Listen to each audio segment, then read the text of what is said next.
खंडहरों के बीच फैंटम खड़ा है। उसकी आंखों में इन्फीरियस का निशान जल रहा है, जैसे ऊपर एक तूफान आ रहा है। फ्रॉस्टवेल उसे देखता है।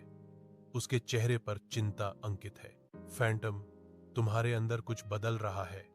क्या यह वह शक्ति है जो इन्फीरियस ने तुम्हें दी थी? फ्रॉस्टवेल चिंतित स्वर में पूछता है। फैंटम की आंखें खतरनाक तरीके से चमकती हैं।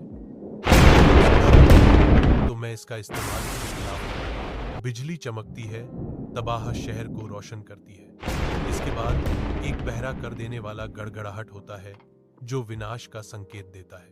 एक भयंकर तूफान के बीच वोल्ट एक ऊबड़ खाबड़ चट्टान के ऊपर खड़ा है। बिजली उसके चारों ओर नाच रही है, इंतजार कर रहा है। वोल्ट को महसूस होता है कि हवा में एक उपस्थिति आ रही है। हवा में बदलाव है, वह आ रहा है। फैंटम, वह कहता है।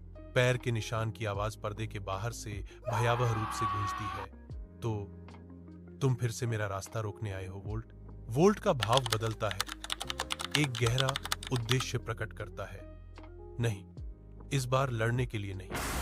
मैं आपको तूफान से पहले चेतावनी देने आया हूं। इन्फीरियस ने किसी को भेजा है। रेवेन लौट आया है।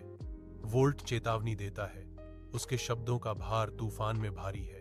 एक अंधेरी गुफा में रेवेन इन्फीरियस के सामने घुटने टेकता है, जिसकी आंखें नरक की आग की तरह जलती हैं। तुम मेरी छाया हो, रेवेन, इन्फीरियस घोषणा करता है।